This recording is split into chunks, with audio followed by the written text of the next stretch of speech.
जल्दी जल्दी जल्दी यार, जल्दी नहीं जल्दी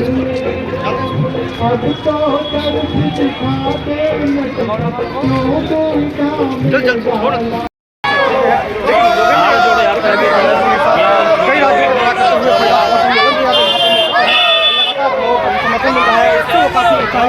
लगातार बात की जाए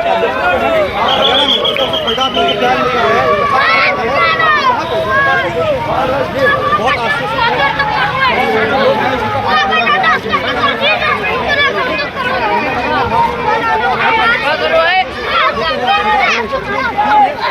को मेहनत कर रही है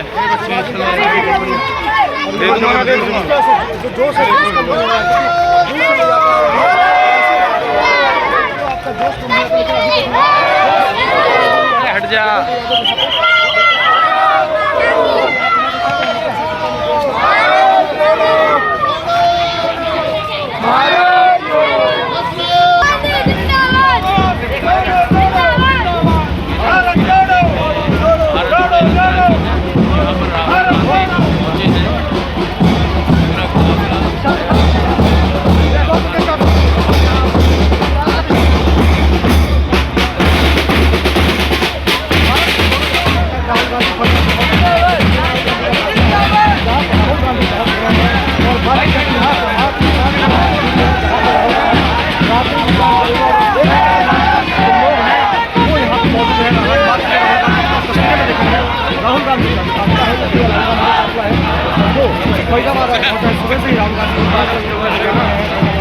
अभी देखिए तमाम लोग हैं काफिले में। बात की जाए तो चल रहे हैं, साथ में चल रहे हैं जो कि काफिला आप देखिए पीछे राहुल गांधी का काफिला है और उनके साथ बात की जाए तो जो हरियाणा कांग्रेस को पकड़ लेता है भाई साहब थोड़े यहाँ पे लगातार बात की जाए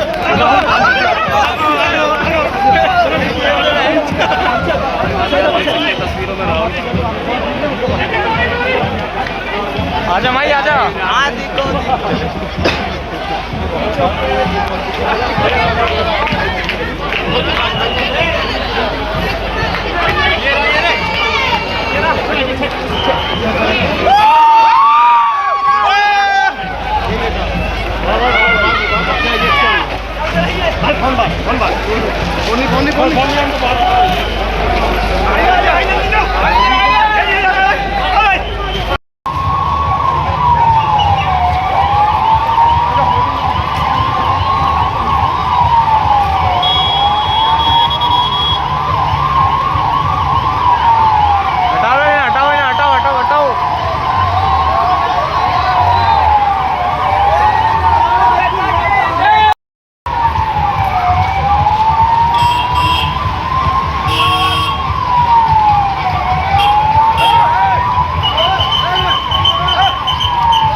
देख लेते हैं आगे नहीं।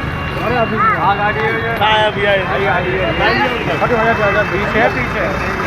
पीछे बच्चों बच्चों आ जाओ आगे तुम। देखो कर लियो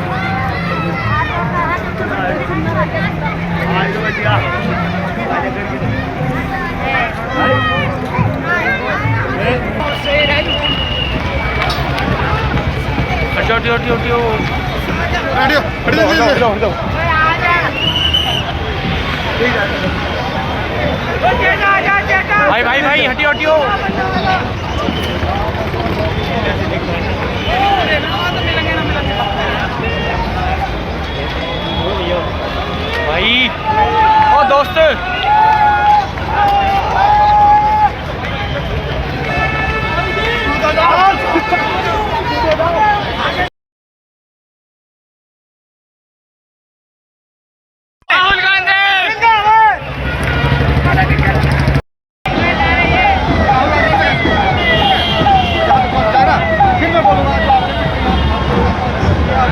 सामने मंच लगा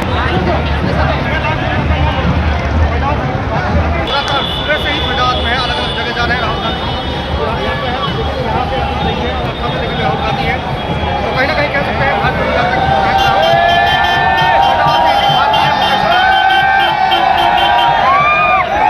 नहीं, अभी नहीं, अभी तो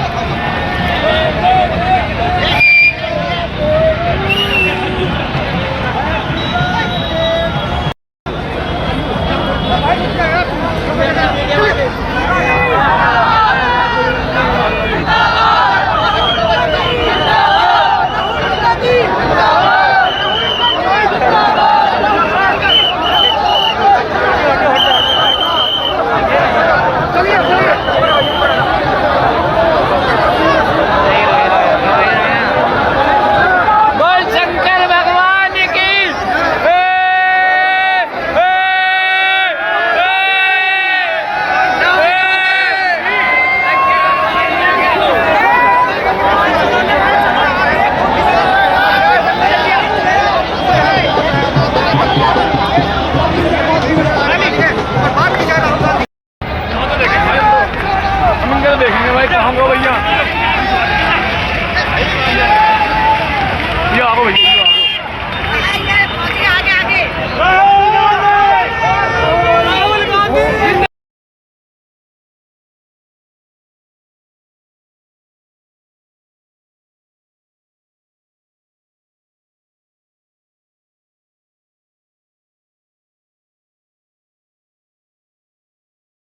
जब नरेंद्र मोदी जी 2014 का चुनाव लड़ रहे थे, जब वो 2019 का चुनाव लड़ रहे थे, तो उन्होंने एक नारा दिया था, आपको याद होगा, कांग्रेस मुक्त भारत। याद है आपको? याद है ना? ये कांग्रेस जो है, ये एक संगठन नहीं है, ये एक राजनीतिक दल नहीं है, ये एक सोचने का और जीने का तरीका है। एक तरफ आरएसएस और बीजेपी और दूसरी तरफ कांग्रेस पार्टी, ये दो सोचने और जीने के तरीके हैं। बीजेपी और आरएसएस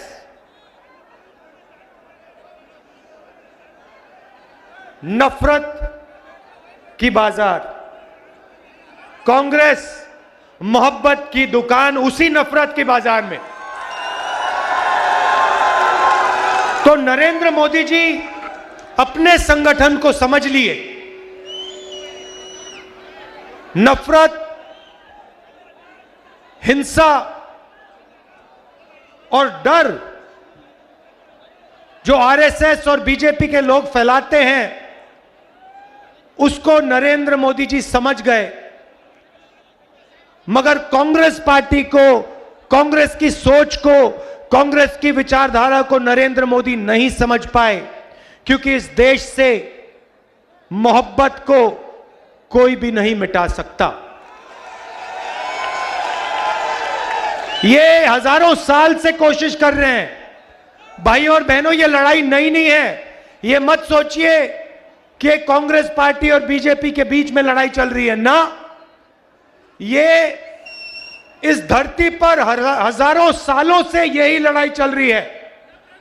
वो नफरत फैलाते हैं, हम मोहब्बत फैलाते हैं। वो हिंसा करते हैं, वो हिंसा फैलाते हैं, हम अहिंसा फैलाते हैं। वो डरते हैं, हम नहीं डरते हैं। यह फर्क है। अब देखिए, जब भी हमारी सरकार होती है हम डर को मिटाने की कोशिश करते हैं। नहीं नहीं नहीं नहीं, नफरत की झोपड़ी में आग नहीं लगाई। हम आग लगाने का काम कभी नहीं कर सकते हैं। हां, नफरत भाई, नफरत मोहब्बत से ही कटती है। आप देखो मजे की बात मैं आपको सुनाता हूं। नरेंद्र मोदी जी ने हजारों करोड़, सुनो सुनो, देखो मैं तपस्या और मोहब्बत की बात आपको समझा देता हूं, बता देता हूं, और आप सब इसको समझोगे। नरेंद्र मोदी जी ने 6, 7, 8 साल हजारों करोड़ रुपए मुझे और कांग्रेस पार्टी को बदनाम करने में लगा दिए। मैंने एक शब्द नहीं बोला। जितने भी उन्होंने मेरे बारे में झूठ बोला, मैंने एक शब्द नहीं बोला, मैंने कभी जवाब नहीं दिया, मैं चुप रहा। आपने देखा होगा मेरे बारे में जो भी कहते थे, मैंने कभी नहीं कहा, मैंने अपने आप को बचाने की कभी कोशिश नहीं की। मैंने कभी नहीं कहा ये गलत बोल रहे हैं मेरे बारे में। आप देख लो, मीडिया देख लो, 8 साल मैंने एक शब्द नहीं बोला। और फिर एक महीने में इनके हजारों करोड़ रुपए को जला दिया मैंने। क्यों? क्योंकि पूरे देश को दिखा कि इस व्यक्ति के दिल में, इस देश के लिए, इस तिरंगे के लिए, किसानों के लिए, मजदूरों के लिए सिर्फ मोहब्बत है और कुछ है ही नहीं।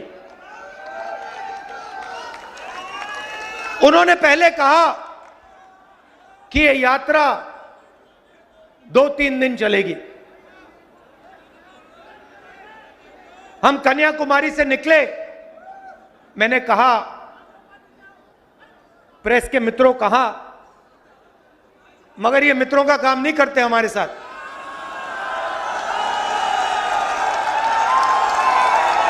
देखो देखो, पीछे घूम के देख रहे हैं, देखो। घबराइए मत, क्योंकि ये पूरी की पूरी भीड़ जानती है कि आपकी गलती नहीं है। आप पर लगाम बांधी हुई है, आप बंधे हुए हो।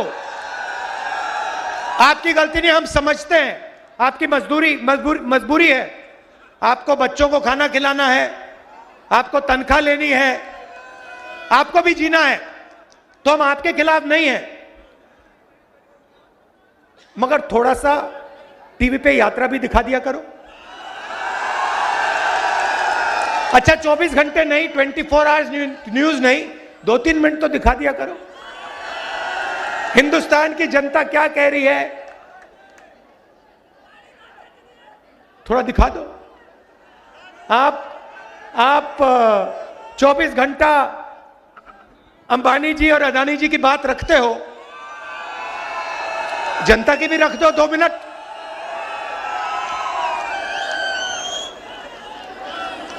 तो कहा 3 दिन चलेगी यात्रा, 3 दिन नहीं, ठहर जाओ, 3 दिन चलेगी। फिर हम केरला आए, सुनो, फिर हम केरला आए। केरला में कहते हैं, केरला में कांग्रेस मजबूत है, कर्नाटक में बीजेपी की सरकार है, वहां पे यात्रा फ्लॉप होगी। ठीक है, हमने कुछ नहीं कहा। कर्नाटक में आए, कर्नाटक में केरला से ज्यादा बड़ा तूफान। फिर कहते हैं नहीं, कर्नाटका में चल गई, तेलंगाना में मुश्किल आएगी। तेलंगाना में फिर से वैसा ही तूफान। फिर कहते हैं हाँ ठीक है, साउथ में चल गई, महाराष्ट्र में नहीं चलेगी। पता लगा कि तूफान छोड़ो, वहां पे महाराष्ट्र में सुनामी आ गई। फिर कहते हैं ठीक है भैया, हिंदी बेल्ट में तो फेल हो जाएगी। मध्य प्रदेश में आए, वो महाराष्ट्र से बड़ी सुनामी चल गई, राजस्थान में उससे भी जबरदस्त, और हरियाणा में तो कोई जवाब ही नहीं है। अब देखो क्या कह रहे हैं, अब कह रहे हैं, अब मुझे चिट्ठी लिखी होम हेल्थ मिनिस्टर ने, राहुल जी कोरोना वापस आ गया है, कोविड वापस आ गया है, यात्रा को बंद कीजिए, यात्रा को बंद कीजिए। अच्छा, बाकी हिंदुस्तान में पब्लिक मीटिंग जितनी करानी करा लो, बीजेपी करा सकती है, मगर जहां भारत जोड़ो यात्रा चल रही है वहां पे कोरोना और कोविड है।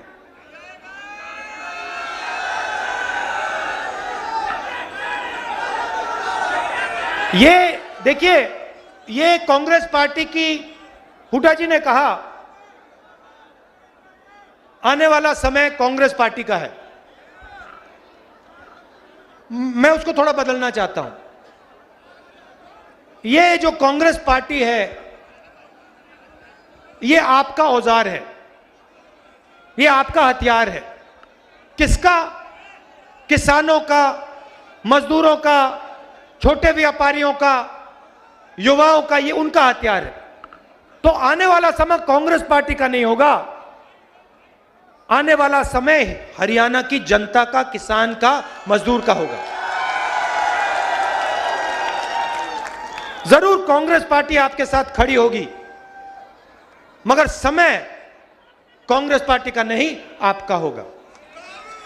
3000 किलोमीटर भाइयों और बहनों में चला हूं,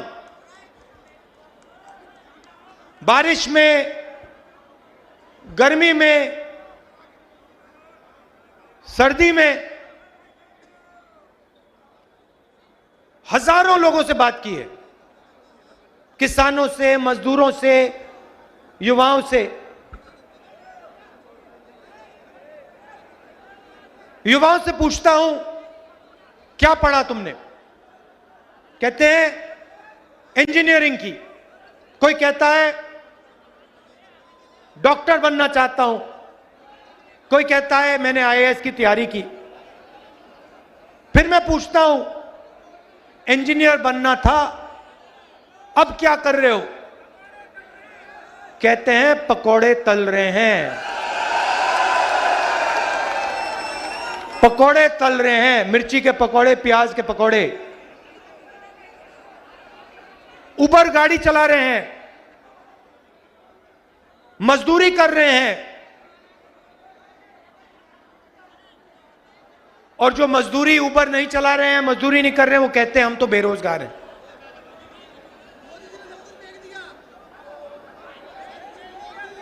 गलतफहमी में हो, मोदी जी ने नहीं किया। जैसे मैंने कहा ना, इनके पीछे लगाम लगी है, वैसे ही लगाम प्रधानमंत्री जी के पीछे भी लगी हुई है।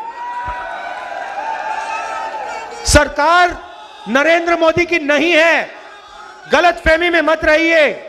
नरेंद्र मोदी जी की सरकार नहीं है, अदानी और अंबानी की सरकार है। आप किसी भी छोटे व्यापारी से पूछ लो, वो आपको बता देगा नोटबंदी क्यों की गई, गलत जीएसटी क्यों लागू की गई। छोटे व्यापारियों को, स्मॉल और मीडियम बिजनेस चलाने वालों को खत्म करने के लिए नोटबंदी और जीएसटी लागू की गई।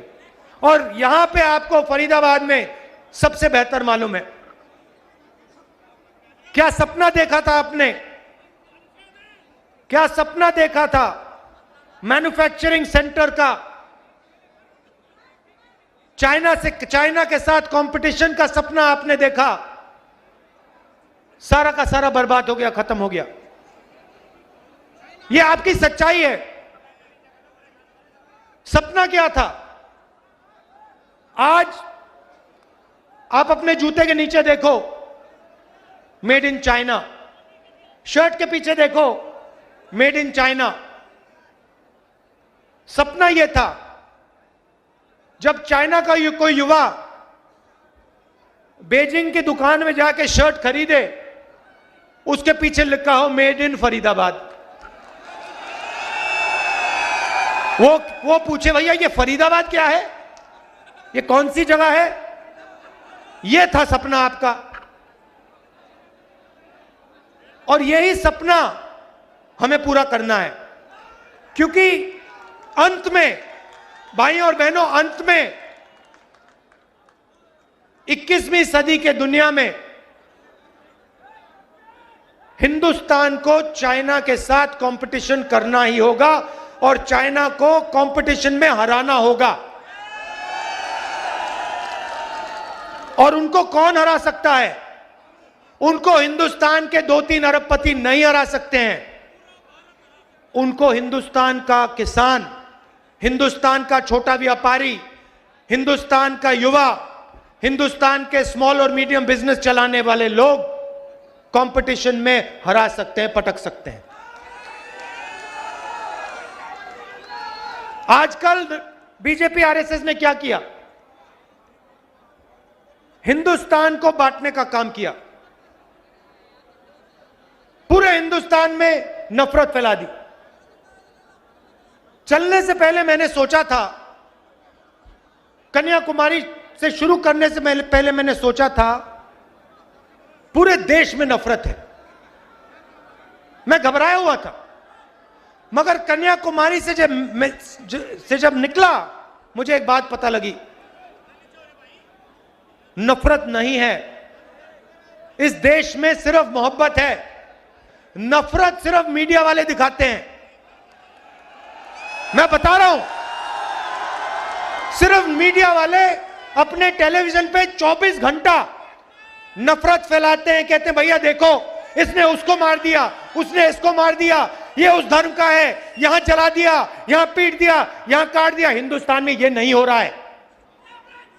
चुने हुए लोग नफरत फैला रहे हैं, मगर हिंदुस्तान का आम नागरिक, हिंदुस्तान का आम किसान, हिंदुस्तान का युवा मोहब्बत की बात कर रहा है, एक साथ चलने की बात कर रहा है, हाथ मिलाकर आगे बढ़ने की बात कर रहा है। यात्रा को देखिए, 3000 किलोमीटर चले हैं। यह छोटा सा हिंदुस्तान है, नदी जैसा है, इसमें हर धर्म के लोग हैं। आपने टीवी पे नहीं देखा होगा मगर इंटरनेट पे देखा होगा, इसमें हिंदू, मुस्लिम, सिख, ईसाई सारे के सारे चल रहे हैं, हर जात के लोग चल रहे हैं। इसमें अमीर लोग चल रहे हैं, गरीब लोग चल रहे हैं, किसान, मजदूर, हर भाषा बोलने के लोग चल रहे हैं। और आपको इस यात्रा में नफरत नहीं दिखाई देगी। आप पूछिए इस यात्रा में, आप पूछिए किसी से पूछिए, क्या इस यात्रा में आपसे आपका धर्म पूछा गया? क्या इस यात्रा में आपकी जात पूछी गई? क्या आपको धमकी दी गई? क्या आपको मारा गया? नहीं, सिर्फ मोहब्बत और इज्जत। और इस यात्रा में कोई गिरता है, अगर इस यात्रा में कोई गिरता है, भीड़ में गिर जाते हैं लोग, तो एकदम सारे के सारे लोग बिना पूछे एकदम उस व्यक्ति को उठा लेते हैं। हमारे पीसीसी प्रेसिडेंट से आप पूछ लीजिए, कल ये गिरे, मैंने देखा जैसे ही ये गिरे 5 लोगों ने इनको उठा दिया। किसी ने ये नहीं पूछा भैया तुम्हारा धर्म क्या है, तुम्हारी जात क्या है, तुम अमीर हो या गरीब हो, स्त्री हो या पुरुष, नहीं, एकदम उठा लिया। तो यही है हिंदुस्तान।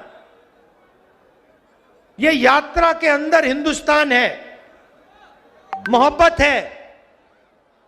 और ये यात्रा कन्याकुमारी से श्रीनगर तक, ये तिरंगा दिखाओ, इसको जरा घुमाओ, थोड़ा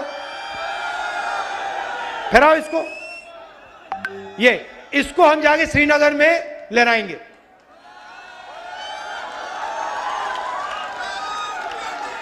और ये यात्रा बेरोजगारी के खिलाफ है, महंगाई के खिलाफ है, डर के खिलाफ है और नफरत के खिलाफ है। पिछले सालों में आप इनकी सब पॉलिसीज देख लीजिए, यूपीए की पॉलिसीज देखिए। मैं आपसे पूछता हूं, मनरेगा ने डर मिटाया? डर मिटाया मनरेगा ने मजदूरों के दिल में? जब हमने किसानों की कर्जा माफी की, डर मिटाया? जब जमीन अधिग्रहण बिल लाए, डर मिटाया? मिटाया? नोटबंदी ने डर मिटाया? गलत जीएसटी ने डर मिटाया? कोविड के समय इन्होंने जो किया उससे डर मिटा? जब किसान को बीमा नहीं मिलता डर मिटता है? ये तो इनकी सारी की सारी पॉलिसीज, बेरोजगारी से डर मिटा? इनकी सारी की सारी पॉलिसीज डर फैलाने की पॉलिसीज है। ये चाहते हैं कि किसान, मजदूर, युवा सबके दिल में डर हो, क्योंकि वो उस डर को नफरत में बदलते हैं। अगर इस देश में डर नहीं है तो इस देश में नफरत नहीं हो सकती। आप सोचो, आपके दिल में नफरत कब पैदा होती है? जब आपको डर लगता है। जब आपको डर नहीं लगता तो नफरत नहीं पैदा हो सकती है। और यही आरएसएस के लोग करते हैं, ये डर फैलाते हैं और फिर उस डर को नफरत में बदलते हैं। हम कहते हैं डरो मत, और हम मोहब्बत फैलाते हैं।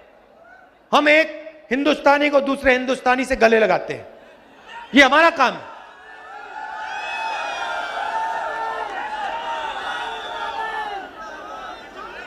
आपने इतना प्यार दिया। देखिए, आसान काम नहीं है। मैंने सोचा था जब कन्याकुमारी से निकले, सब यात्रियों ने सोचा भाई 3600-700 किलोमीटर आसान काम नहीं है। हिंदुस्तान के लिए हमने ये काम शुरू किया, मगर हमने सबने सोचा था कि आसान काम नहीं है। मगर 10 दिन में अजीब सी बात होनी शुरू हो गई। हम सुबह उठते, आमतौर से आदमी सुबह उठता है, फ्रेश होता है ना, जगने के बाद फ्रेश होता है, और शाम को थोड़ी थकान आ जाती है। सही बात। अजीब सी बात यह थी कि हम 5 बजे उठे, 7-8 घंटे चले और शाम को कोई थकान नहीं। आप किसी भी यात्री से पूछ लो, किसी को थकान नहीं हो रही। आप मेरा चेहरा देखो, क्या आपको लग रहा है, मेरे चेहरे पे लग रहा है कि मैं 3000 किलोमीटर चला हूं? ना। क्यों? क्योंकि आपने अपनी शक्ति हमें दी। हम अपनी शक्ति से नहीं चले हैं। हम अपनी शक्ति से नहीं चले हैं। हम आपके प्यार और आपकी शक्ति प्रयोग करके चले हैं। आपने हमें चलाया है, तो इसके लिए मैं आपको दिल से धन्यवाद करना चाहता हूं। लाखों करोड़ों लोग आए, हर स्टेट में आए, हर जात के लोग, हर धर्म के लोग, गरीब लोग, अमीर लोग, माताएं, बहनें, सब आए। सब ने अपना प्यार दिया, मदद की। किसी को चोट लगी, पट्टी की, चाय पिलाई, खाना दिया। हिंदुस्तान ने हमारी मदद की है और हम इसको कभी नहीं भूलेंगे, पूरी जिंदगी भर नहीं भूलेंगे। और जो आपने हरियाणा में हमारा स्वागत किया, जबरदस्त स्वागत आपने हमारा किया, इसको हम कभी नहीं भूलने वाले हैं।